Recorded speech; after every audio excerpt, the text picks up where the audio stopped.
নিয়ে আজ আমি যাচ্ছি বাঁশবেড়িয়া কাটোয়া লোকাল শিয়ালদাহ থেকে।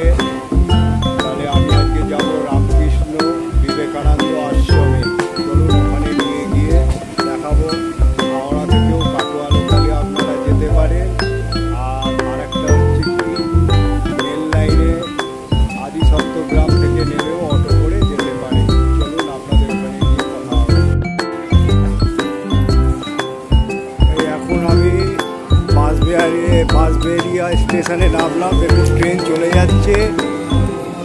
আমাদের ট্রেন দিয়েছিল 2 নম্বরে। এবারে আমি দিয়ে ডান হাতে 1 নম্বর দিয়ে বেরিয়ে আজকের আপনাদের রামকৃষ্ণ বিবেকানন্দ আশ্রম নিয়ে যাব।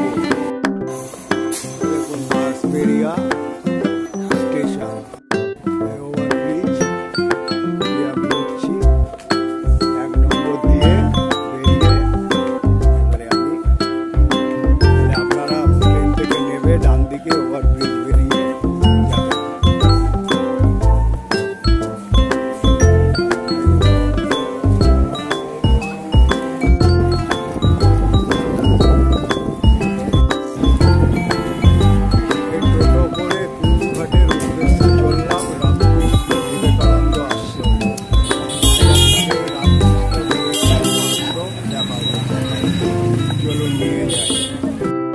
আপনারা অটো করে ঠিক একটা বাঁশবেড়িয়া কুন্ডুঘাটের দিকে যে যাওয়ার রাস্তা আছে, এইখানে অটো নামিয়ে দেবে। আর একটা বোর্ড আছে, সেই বোর্ডে এইভাবে এই বোর্ডটা দেখে এই হচ্ছে কুন্ডুঘাট যাওয়ার রাস্তা। এইখান থেকে আপনারা যাবেন বাঁশবেড়িয়া রামকৃষ্ণ বিবেকানন্দ আশ্রম।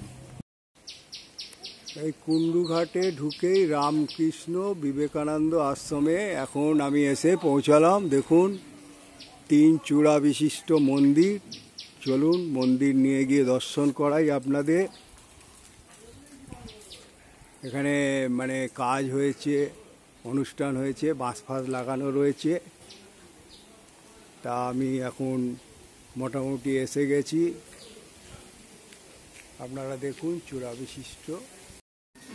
আজ আপনাদের আমি বাঁশবেড়িয়া রামকৃষ্ণ বিবেকানন্দ আশ্রমে এনেছি, দর্শন করুন।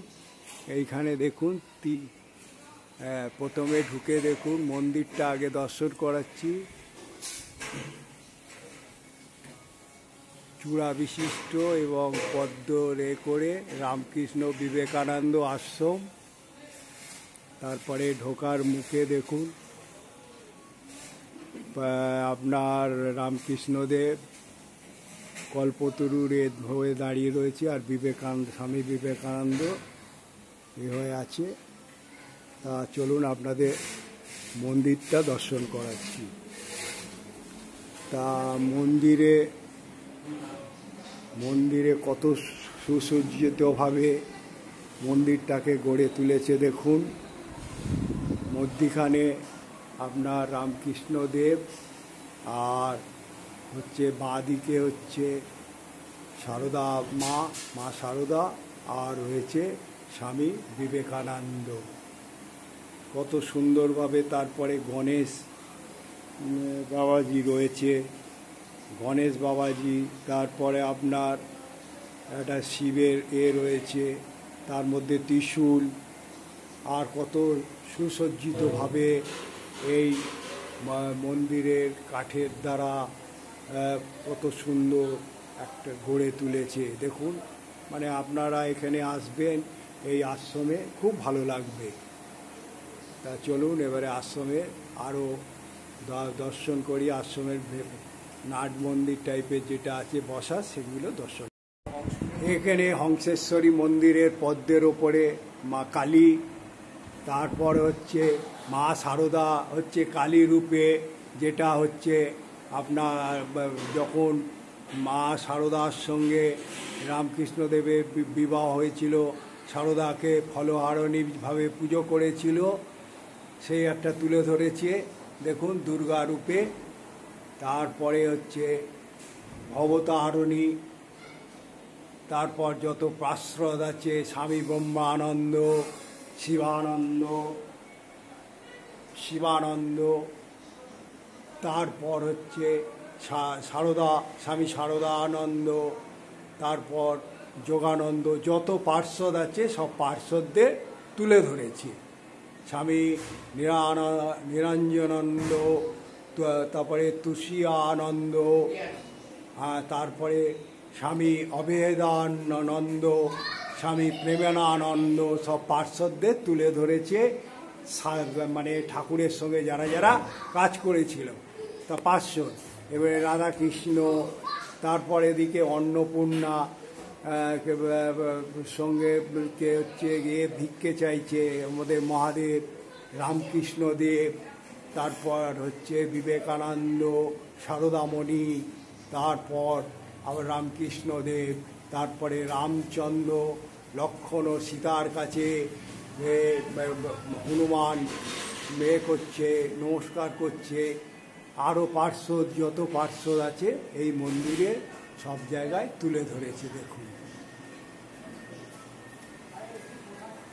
তারপরে এই মন্দিরের হচ্ছে আর একটা বৈশিষ্ট্য, এখানে হচ্ছে সারদামণিকে দেখুন কিভাবে তুলে ধরেছে, কত ফুল দিয়ে সাজিয়ে সারদামণির বড় একখানা করে কি সুন্দরভাবে গড়ে তুলেছে। কিছুক্ষণ পরে আরতি হবে, এই মন্দিরে আপনারা আসবেন এবং দর্শন করবেন। এইটা হচ্ছে রামকৃষ্ণ বিবেকানন্দ যে বাঁশবেড়িয়ার, এটা হচ্ছে পঞ্চবটি তলা, অশ্বত্থ, আমলকি, বেল, বকুল, বট দিয়ে তৈরি। এই দেখুন বেল, বকুল, এই মানে মন্দিরে ঢোকার মুখেই আপনারা পাবেন এটা। তারপরে হচ্ছে মন্দিরে ঢোকার মুখেই তুলসী মঞ্চ পেয়ে যাচ্ছে, আর এই হলো পঞ্চবটি তলা। এই মন্দিরে অনেক বিগ্রহ আছে, তার মধ্যে এইটা হচ্ছে নর্মেদেশ্বর শিব মন্দির। এটা হচ্ছে নর্মেদেশ্বর শিব মন্দির, নর্মেদেশ্বর শিব মন্দির। এর সঙ্গে আছে হচ্ছে নন্দী বাবাজি আর সর্প আছে, কত সুন্দরভাবে তুলে। দেখুন কৃষ্ণ এখানে একা বাঁশি বাজাচ্ছে, আর তার সঙ্গে একটা ছোট্ট গোপাল রয়েছে। মানে মন্দিরটাকে কত সুন্দরভাবে এনারা বেশ সাজিয়ে গুছিয়ে, তার পাশে একখানা মানে নারায়ণ শিলা, তারপরে শিবলিঙ্গ, বানেশ্বর শিব সব রয়েছে। এইটা হলো কৈলাসপতি মহাদেবের মন্দির। কত সুন্দরভাবে ওম নমো শিবায় লেখা আছে, আর কৈলাসপতি হচ্ছে মন্দির। আর এখানে যখন শিব থাকবে, নন্দী বাবাজি থাকবে না, দেখুন নন্দী বাবাজিও আছে। এখানে দেখুন কালী মন্দির আছে, মা সারদা আছে, রামকৃষ্ণ দেব আছে, তারপরে আরও শিবলিঙ্গ আছে। এখানে দুটো কালী তুলে ধরেছে, মানে কালীর একটা বড় মানে আর একটা ছোট্ট কালী, কত সুন্দরভাবে এখানে তুলে ধরেছে। কালী ঠাকুরটি ভক্তগৃহে, এটা হচ্ছে ভক্তগৃহে, বড়টা হচ্ছে ভক্তগৃহের।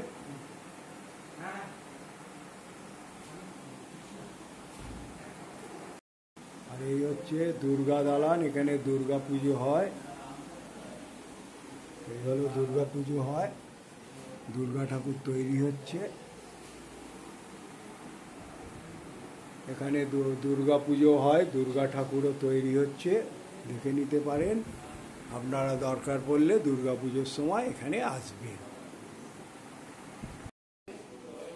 এখানে আন্ডার কনস্ট্রাকশনের সব কাজ চলছে দেখুন। এটা দুর্গা দালান আছে দেখুন, কেন এখন দুর্গা ঠাকুরটা তৈরি হচ্ছে, আর প্রত্যেক মিশনেই দুর্গাপুজো হয়ে থাকে। যেহেতু স্বামী বিবেকানন্দ দুর্গাপুজো প্রত্যেকটা মঠে করেছিল, সে মঠ হোক আর আশ্রম হোক দুর্গাপুজো থাকবেই।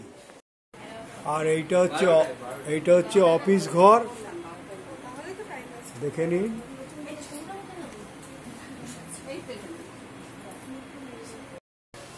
এটা হলো রন্ধনশালা, এখন আপাতত আছে, আন্ডার কনস্ট্রাকশন আছে। এখানে যা আছে সব আন্ডার কনস্ট্রাকশন। আর সামনে গঙ্গার সঙ্গে এদের যোগাযোগ রয়েছে, খুব সুন্দর পরিবেশ।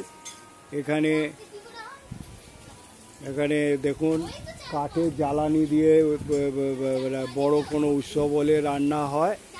এই হচ্ছে রন্ধনশালা।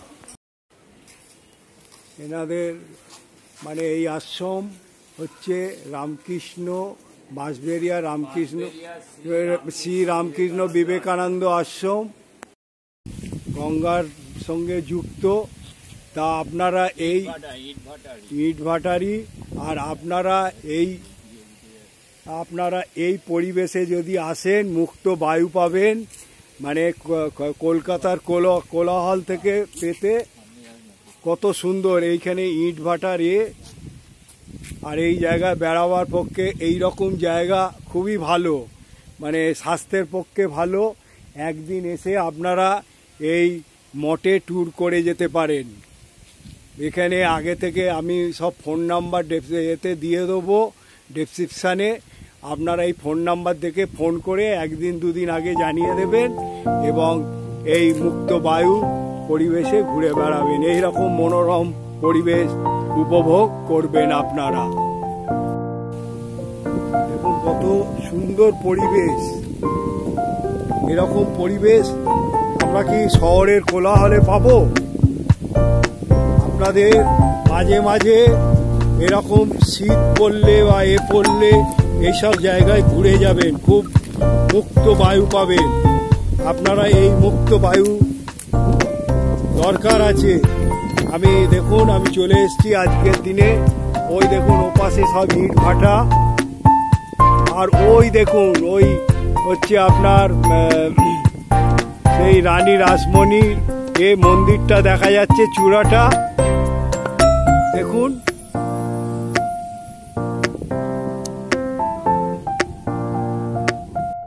তাহলে এদিকে হচ্ছে ডানলপ যে ফ্যাক্টরি ছিল সেই ঘাট, কলকাতার ডানলপ নয়, সেই ডানলপ কোম্পানি যেটা বন্ধ হয়ে গেছে তার অনেক ইতিহাস আছে, আপনারা দেখেছেন। আর এই ওপারে হচ্ছে হালি শহরের দেখুন সেই মন্দির, ও যেখানে হচ্ছে ওই সারদা মায়ের মন্দির সেই দেখা যাচ্ছে। আর হচ্ছে গাড়া ভর্তি হয়ে যাবে।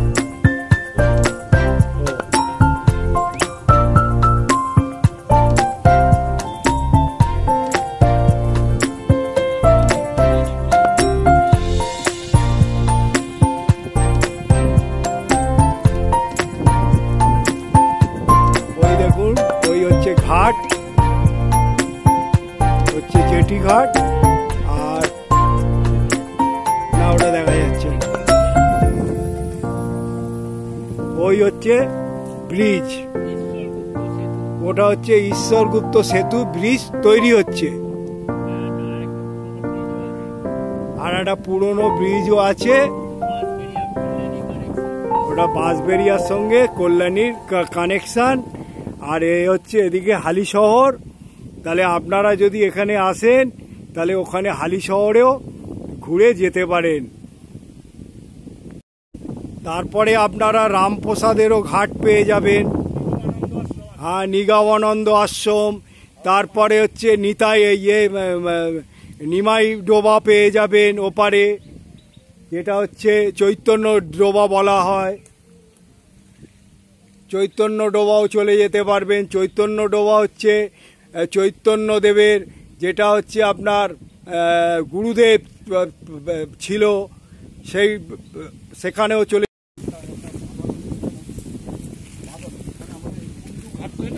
এইটা কুন্ডু ঘাট ছিল, বাঁধানো ছিল, কিন্তু জলের ধাক্কা লেগে লেগে সব এই দেখুন, এই দেখলেই বোঝা যাচ্ছে। এই দেখুন, এগুলো আবার সংস্কার হবে। তা আপনারা এই রকম পরিবেশে আসবেন, এই রামকৃষ্ণ বিবেকানন্দ আশ্রমে, আপনাদের ভালো লাগবে। একটা দিন পুরো ট্যুর করে কাটিয়ে যেতে পারে। এই ওপরে উঠে চূড়াগুলোর সঙ্গে গঙ্গা দেখা যাচ্ছে। দেখুন দেখুন, ওপরে ছাদের ওপর দিয়ে চূড়া, 3টে চূড়া দিয়ে তৈরি, আর গঙ্গার দৃশ্যটাকে আপনারা উপলক্ষ করুন, কত সুন্দর লাগাচ্ছে। আর ওপারে হচ্ছে হালি শহর। দেখুন সারদা দেবীর সেই যে রানী রাসমণি মন্দির, সেটা দেখা যাচ্ছে, সেই চূড়া দেখুন।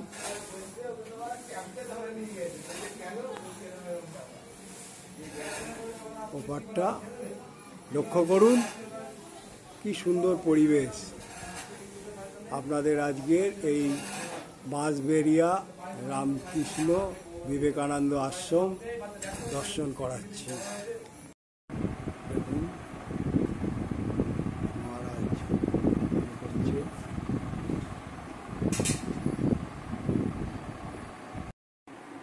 এখন মা ভবতারিণীর ভোগ নিবেদন করা হয়েছে। দেখুন মা ভবতারিণীকে ভোগ নিবেদন হয়েছে, এবং এরপর পুজো হলো, মহারাজ পুজো করলেন। ভগবান কৃষ্ণকে ভোগ নিবেদন হয়েছে। দেখুন তার আরতি হচ্ছে।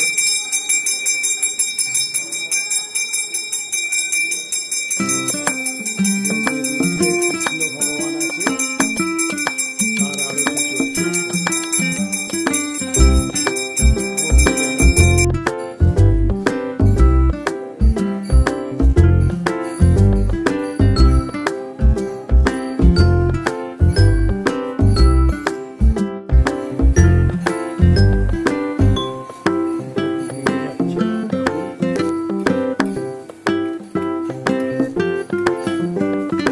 নিবেদন করেছিলেন সেগুলো নিয়ে যাচ্ছে।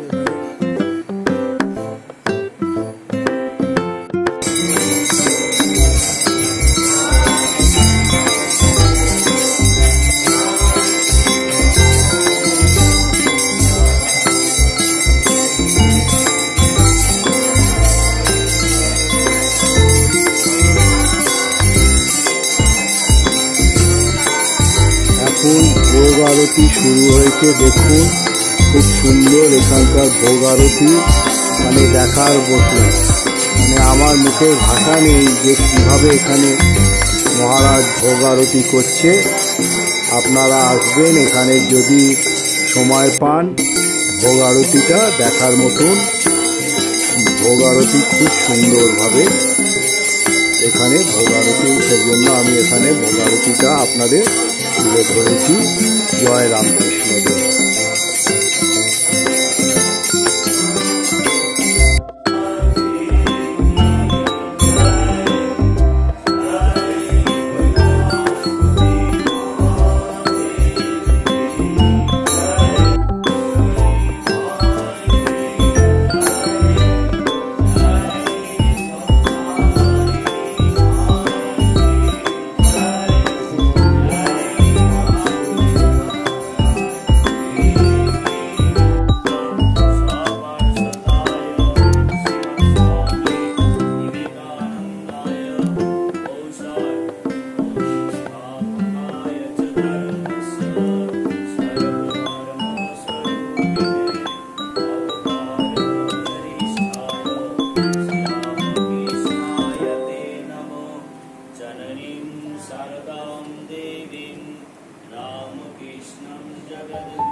এখানে দুপুরে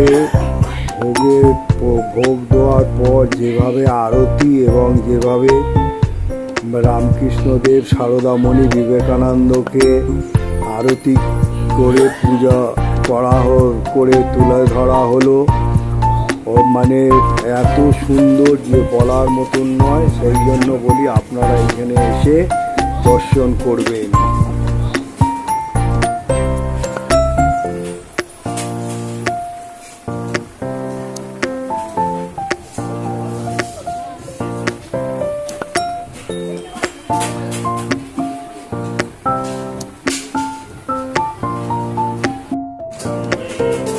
এখানে প্রসাদের যে ব্যবস্থা, এত রকমের যে প্রসাদের সঙ্গে এত রকম তরকারি মিষ্টি আয়োজন করেছে, সেটাও অতুলনীয়।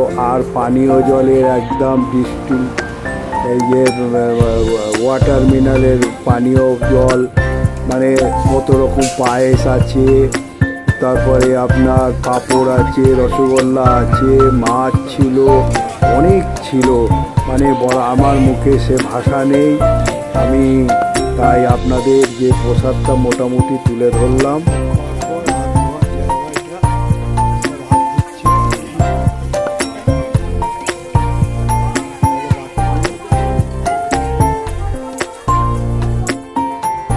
মহারাজ, আপনি এই বাঁশবেড়িয়া রামকৃষ্ণ বিবেকানন্দ আশ্রমের মহারাজ, আপনাকে নমস্কার জানাই। আর আপনাকে দু চার কথা জিজ্ঞেস করব। এই রামকৃষ্ণ বিবেকানন্দ আশ্রমটা কত বছর হলো এবং কিভাবে গড়ে উঠল, আর এই গঙ্গার ধারে এত সুন্দর মনোরম পরিবেশে এখানকার যে সাধারণ স্থানীয়রা আছে কি সহযোগিতা করেছে এবং কত দূর দূর থেকে এখানে আসে, আর এখানে আপনাদের কি কি মানে ওয়েলফেয়ারের আপনারা কাজ করেন, আর এখানে থাকার ব্যবস্থা, আর এখানে যে ভোগের যে ব্যবস্থা আয়োজন দেখলাম খুব সুন্দর, এবং ভোগের জন্য যদি কেউ এখানে এসে থাকতে চায়, এই সব কথা দু চার কথা আপনি বলুন আমাকে। এই আশ্রমটি 82-তে বিবেকানন্দ পাঠচক্র ছিল। তারপর 2000 সালে স্বামী উমেশানন্দ মহারাজ আসেন। এই আশ্রমটি বিবেকানন্দ পাঠচক্র থেকে বাঁশবেড়িয়া শ্রী রামকৃষ্ণ আশ্রমে প্রতিষ্ঠিত হয় 2002 সালে। এই 2002 সাল থেকে স্বামীজির শিবজ্ঞানের জীব সেবার মাধ্যম দিয়ে এই আশ্রমটি বিভিন্ন রকম সেবামূলক কাজকর্মের মাধ্যম দিয়ে আশ্রমটি পরিচালিত হয় ভক্তদের অনুদানে, ডোনেশনেই চলতে থাকে। এবং স্বামীজির যে শিবজ্ঞানের জীব সেবার মাধ্যম দিয়ে, অর্থাৎ এখানে অরফেন স্টুডেন্ট থাকে এবং বিভিন্ন রকম সামাজিক আমাদের সেবামূলক কাজকর্ম চলতে থাকে। তার মধ্যে মেডিকেল ক্যাম্প প্রত্যেক মাসে বিভিন্ন মাসে একটি জায়গায় আমরা করতে থাকি। আর এখানে প্রতি মঙ্গলবার বৃহস্পতিবার আমাদের হোমিওপ্যাথি দাতব্য চিকিৎসালয় আছে এবং স্টুডেন্ট থাকে। হোমিওপ্যাথি যে চিকিৎসাটা ওটা কটা থেকে কটা পর্যন্ত? সকাল 10টা থেকে 12টা, সবটাই ফ্রি অফ কস্টে। এবং এই গঙ্গার ধারে এই আশ্রমটি আধ্যাত্মিক পরিবেশে সুপ্রতিষ্ঠিত। এই আশ্রমে থাকারও ব্যবস্থা আছে, গেস্ট হাউসও আছে। এই আশ্রমে থাকতে গেলে আমাদের সঙ্গে আগে থেকে যোগাযোগ করতে হয়, নাম্বার আছে আমাদের। আর যোগাযোগের সঙ্গে আরেকটা ব্যাপারও তো থাকে, আইডেন্টিফিকেশন। আজকালকার যা দিন, জিমেল আইডি আছে না আইডেন্টিফিকেশন তার তো দরকার, যেরকম আধার কার্ড, সেগুলো তো আপনাদের আসতে গেলে আমাদের ঠাকুরমা স্বামীজির শিষ্য হলে ভালোই হয়। কারণ ঠাকুরমা স্বামীজির শিষ্যরাই তারা সকাল থেকে জপ ধ্যান করেন এবং আধ্যাত্মিক পরিবেশে থাকতে ভালোবাসেন। তারা আধ্যাত্মিক পিপাসু যারা, তারা আমাদের আশ্রমে যোগাযোগ করলে থাকার ব্যবস্থা থাকবে। আর 12 মাসে ঠাকুরমা স্বামীজির জন্ম উৎসব থেকে দুর্গা পুজো, কালী পুজো, লক্ষ্মী পুজো, সরস্বতী পুজো, গণেশ পুজো সব কিছু হতেই থাকে। তিথিগুলো তো পালন হয় আপনাদের, যে তিথি পালন হয়। জন্মতিথি কল্পতরু ঠাকুর হয়েছিলেন, বিশ্বের সবাইকে কৃপা করেছিলেন, তাই সেই কল্পতরুর দিনেও বড় আমাদের অনুষ্ঠান হতে থাকে এবং বিশ্বের সবার মঙ্গলের জন্য প্রার্থনা করতে থাকি আমরা। আচ্ছা, আর একটা কথা জিজ্ঞেস করছি। আমরা 3 জন সাধু থাকি, 2 জন সন্ন্যাসী, 1 জন ব্রহ্মচারী। এবং একজন আমাদের দাদা থাকেন এবং 3 জন স্টুডেন্ট এখন আছেন। 10 জন ছিলেন, তার মধ্যে নরেন্দ্রপুর রহলাতে আমরা ব্যবস্থা করেছি, জয়রামবাটিতে যারা খুব মেধাবী তাদের জন্য সুব্যবস্থা করার ব্যবস্থা আমরা করে দিয়েছি মিশনে। এবং যারা সেই অবস্থায় যেতে পারে না, সে এখানে আশ্রমের থেকে পড়াশোনার ব্যবস্থা আছে। এই আশ্রমে নিজস্ব স্কুল নেই, আমাদের কাছাকাছি যে বড় বড় স্কুলগুলো আছে সেই স্কুলেই আমরা ভর্তি করতে থাকি। এবং কোনো ছেলে অরফেন যদি সারা জীবন পড়াশোনা করতে চায়, সে ব্যবস্থা আমাদের আশ্রম থেকে ওর ফ্রি অফ কস্টে সারা জীবনের পড়াশোনার ব্যবস্থা এই আশ্রম করতে থাকি। স্বামীজির যে শিবজ্ঞানে জীব সেবা, সেটি আমরা মূলগতভাবে তার মূল মন্ত্র, সেইভাবে আমরা সেবা করতে থাকি। আচ্ছা, একটা কথা জিজ্ঞেস করছি, এটা কি মিশনের মঠের আন্ডারে না এটা ট্রাস্টের আন্ডারে? মিশনের আন্ডারে নয়, ঠাকুরমা স্বামীজির ভাবধারায় ভাবিত। বেলুড় মঠের অনেক সন্ন্যাসীরা আসেন এবং আমরা ভাব প্রচারের সঙ্গে যুক্ত হওয়ার জন্য অ্যাপ্লাই করেছি। পরবর্তী সময় বেলুড় মঠেরই ভাব প্রচার যে পরিষদ আছে সেটার মধ্যে যুক্ত হয়ে যাব। ধন্যবাদ আপনাকে এই সময় দেওয়ার জন্য, কেন আপনি ব্যস্ত রয়েছেন আর এনারাও আমাকে সহযোগিতা করেছে। সকলকে ধন্যবাদ জানিয়ে আমি আজকে এখানকার মানুষ সবাই সহযোগিতা করেন এবং সব জায়গারই মানুষ এখানে আসেন এবং এই আমাদের যে বিল্ডিংটা দেখতে পাচ্ছেন সবারই অনুদানে এই ধীরে ধীরে তিলে তিলে এত বড় একটা বিল্ডিং তৈরি হয়েছে। এটি স্বামীজি শিব জ্ঞানে জীব সেবা তারই উৎসর্গ মাত্র। যাক, আপনাকে ধন্যবাদ জানালাম। আর আমি আশা করব যদি আপনারা পারেন, আমি আমার দর্শকদের বলবো এইখানে একটা দিন ট্যুর করে কাটিয়ে যেতে পারেন এবং আসবেন আধ্যাত্মিক মনোভাব নিয়ে। এখানে সাধনার জন্য আসবেন, এখানে হোটেলের মতো থাকার ব্যবস্থা না, হোটেলে না, একদিন ঠাকুর মা স্বামীজি যারা ভক্ত হয় তারা এইটুকু জানেন, আশ্রমে থাকতে গেলে জপ ধ্যান এবং গান ফান যা আধ্যাত্মিক পরিবেশ নিয়ে থাকতে হয় সেইভাবে থাকবেন আপনারা। আর দুর্গাপূজায় যদি কেউ আসতে চান, আমাদের বিল্ডিংটা এখন কমপ্লিট হয়নি, পরবর্তীকালে সামনের বছর বিল্ডিংটা কমপ্লিট হয়ে গেলে অনেকের থাকার ব্যবস্থা আছে। এখনও পর্যন্ত 20 জনের থাকার ব্যবস্থা হয়েছে, আর মোটামুটি এর পরে আর কোনো ব্যবস্থা হবে না। এখানে হোম হয় এবং আমরা এখানে রথে সোজা রথ রথে আমরা রথযাত্রা করি, আসি তারা আমরা আপনাদের সকলকে ধন্যবাদ জানিয়ে আমি এখানে ব্লগটা শেষ করছি। ঠিক আছে, ধন্যবাদ।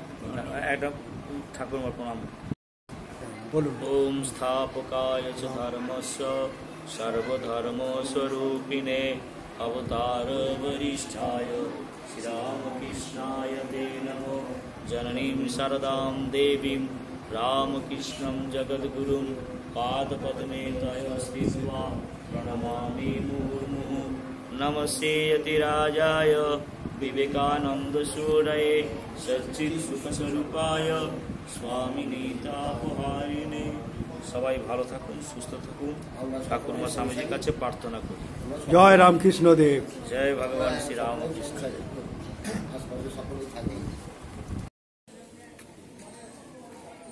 এই বাঁশবেড়িয়া রামকৃষ্ণ বিবেকানন্দ আশ্রমে মোটামুটি আমি যতটুকু পারলাম দেখালাম, এখানকার ভোগ প্রসাদও দেখিয়েছি। তাই আমি আশা করব এই ব্লগটা দেখার পর আপনারা কমেন্টস করবেন, নোটিফিকেশানে লিখবেন। যদি ভালো মনে করেন তাহলে আপনাদের কাছে অনুরোধ করব, যদি ভালো লেগে থাকে একটা লাইক, আর যত শেয়ার করবেন বাড়িতে বয়স্ক লোকেরা দেখবে। আর যারা সাবস্ক্রাইব করেননি এখনও, যদি পেয়ে থাকেন তো সাবস্ক্রাইব করলে অল বোতামটা টিপে দেবেন। আর আরেকটা অনুরোধ থাকবে, কমেন্ট বক্সে লিখবেন কীরকম হলো, ভালো খারাপ হলেও লিখবেন। আর জয় রামকৃষ্ণ দেব বাঁশবেড়িয়া বলে এখানে এটা আমি শেষ করলাম। আচ্ছা, আপনি এই মঠের সঙ্গে যুক্ত, কমিটির সঙ্গে, আপনাকে 2-4 কথা বলবো। আপনাদের আমি অনেক সহযোগিতা পেয়েছি, খুব ভালো লেগেছে। তা আপনারা এই মঠ সম্বন্ধে দু চার কথা বলুন, এইটাই আমি চাই স্থানীয় লোকের কাছে। আর আপনি কমিটি, আপনার নামটা বলুন। আমার নাম মৃণাল বসু। হ্যাঁ, আমি এই আশ্রম অর্থাৎ বাঁশবেড়িয়া শ্রী রামকৃষ্ণ বিবেকানন্দ আশ্রমের একজন ভক্ত বলতে পারেন, কর্মকর্তা আমি এটা বলতে ইচ্ছুক নই, ভক্তই বলবো। সকলের কাছে আমি সেই ভক্ত হিসাবেই থাকতে ইচ্ছুক। স্থাপকায় চ ধর্মস্য সর্বধর্ম স্বরূপিণে অবতার বরিষ্ঠায় শ্রীরামকৃষ্ণায় তে নমঃ। জননীং শরদং দেবীং রামকৃষ্ণং জগদ্গুরুং পাদপদ্মে তয়ো শ্রিত্বা প্রণমামি মুহুর্মুহুঃ।